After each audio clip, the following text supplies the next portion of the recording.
Je voulais poser une question effectivement sur l'environnement par rapport aux inégalités écologiques et environnementales. Savoir si, pour vous, il y aurait dans le futur deux prix pour les consommateurs d'électricité, un prix avec nucléaire et un prix sans. Si on faisait ça, le prix avec nucléaire serait moins cher. Je ne suis pas sûr que ce soit le meilleur signe que l'on pourrait envoyer.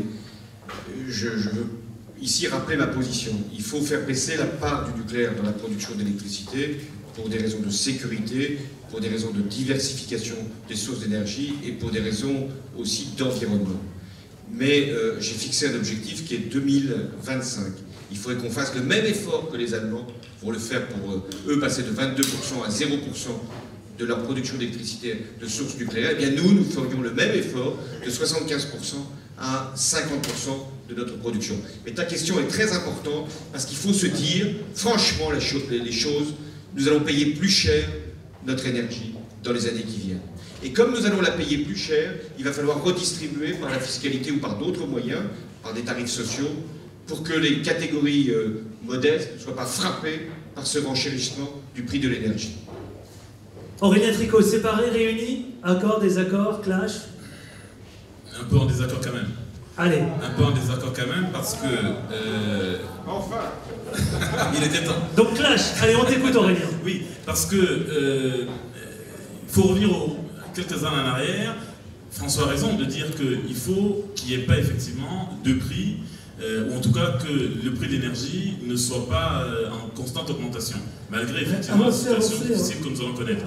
Cela étant dit, lorsque EDF était une entreprise d'État, ça fonctionnait bien.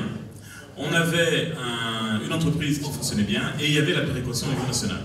Donc, je sais que par ailleurs, François a déclaré qu'il n'était pas forcément, je crois que c'est au Parisien, j'ai été attentif à tes déclarations, au Parisien l'autre matin dans une interview avec les lecteurs, que tu n'étais pas forcément favorable aux renationalisations. Moi, je pense qu'il faut penser à renationaliser un certain nombre d'entreprises et EDF en fait partie. La deuxième chose, c'est que sur le nucléaire, je crois que c'est plus une question idéologique. C'est plus une question idéologique, c'est une question, j'allais dire, de bon sens. Je vais la dire très simplement. Le problème qu'on a avec le nucléaire, c'est que lorsque survient un accident, évidemment il ne survient pas tout le temps, heureusement, mais lorsque survient un accident, tout est brûlé. La terre ne survit pas, l'eau ne survit pas, les hommes ne survivent pas, les cultures ne survivent pas, rien ne survit. Et donc, je pense qu'il est de notre responsabilité, justement, après ce qui s'est passé à Fukushima, de se dire qu'il est temps de penser à des énergies alternatives et de sortir durablement du nucléaire.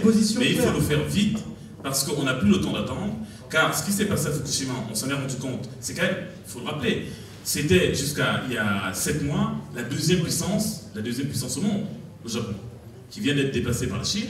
Donc si c'est arrivé à la deuxième puissance au monde, pourquoi cela ne nous arriverait-il pas à nous? Alors je sais bien qu'on dit que nos centrales sont très bien surveillées, très bien protégées, etc. Mais ce dont on se rend compte, c'est que quand on regarde de près les processus de contrôle des règles de sécurité dans les centrales, on se rend compte qu'on n'est pas si bien que ça. Merci. Donc moi je pense qu'effectivement il faut sortir du nucléaire et c'est urgent. Cher Aurélien Tricot, merci.